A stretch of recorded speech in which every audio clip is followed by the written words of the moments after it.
So Ben, as Thomagene head of migrations at EMEA, you have a broad experience helping clients to migrate to Thomagene, cloud-native core banking system, core vaults. What are the common pitfalls you see clients making during the core banking migration delivery? Hello, Francisco. Always a pleasure. There are a few pitfalls, but I'll give you two of the most common ones. The first is not estimating enough time to deliver the migration. So it's Q3 2024, and a client says to me, Ben, we're going to migrate by the end of the year. It's happened once, and I was pleasantly surprised. They did achieve it, so I'm not saying it's not possible, but the vast majority of the time, it just doesn't happen. The bank hasn't put enough thought into mapping out the dependencies needed to actually deliver the migration. So even though it's technically possible maybe to deliver in 6 months, they haven't taken into consideration the dependencies on product, on infrastructure, or just setting up the program. And they haven't allocated enough time for testing. So my general advice is, if you haven't done any thinking behind it, take your initial thoughts and double it. And that's usually a more realistic target. And the second is not building the product features like for like between source and target. So, of course, these programs are an opportunity to be innovative, to disrupt, change the way the products work and behave, to break away from the shackles of legacy.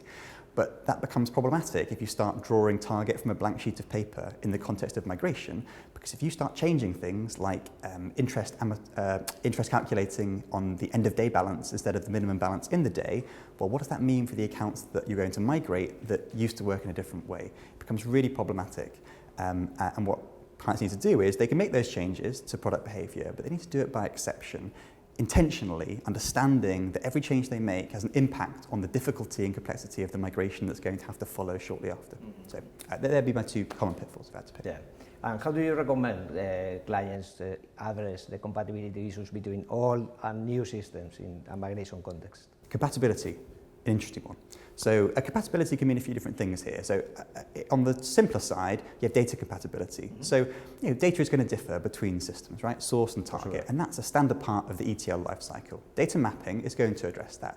And that's an expected element of any migration program. You have a field that works in a certain way and is a particular format on legacy. You're going to need to transform that as part of your migration program so that you can meet the requirements of target. So you'll need an ETL tool that can cater for that. You build it yourself, or you bring in a consulting partner like GFT, who often come with a pre-prepared ETL tool ready to go. Yeah. Compatibility, though, gets a lot harder when you think about differences in how the product behaves. So I'm working with a client at the moment that is changing their accounting model as part of the migration. It's one of the key drivers for actually executing the program in its entirety, right? They want to move from 3 simple balance addresses to a much more complex set of more granular addresses for reg reporting, granularity of information they can provide to clients, various benefits.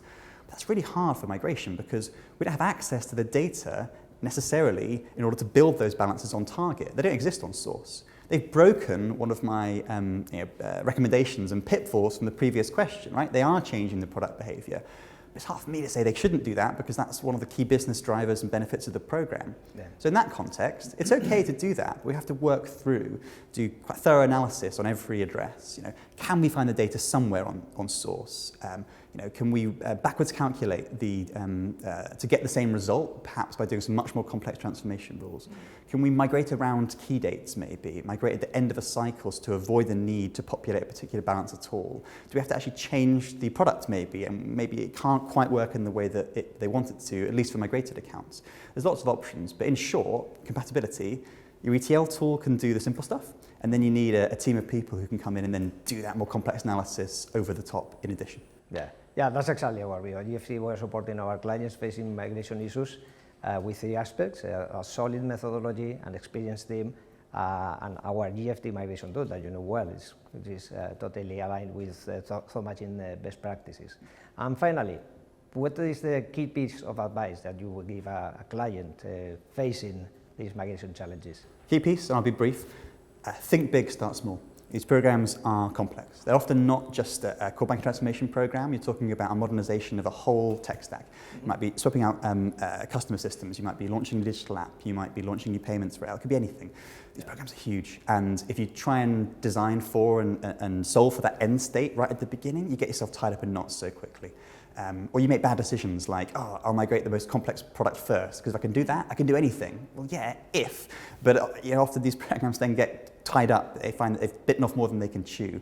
My advice, it's still really hard to do the simple stuff. So take a simple brand, a simple geography, a simple product, start small, but think big, to that large transformation that you'll ultimately will achieve in the end if you can build that critical mass of delivery as you go through the program. Okay. So yeah, think big, start small. I couldn't agree more. Think big, start small is the key for success. Thanks, Ben, for your valuable insight. It has been a pleasure having you at Core Talks. Pleasure's mine. Thank you, Francesco.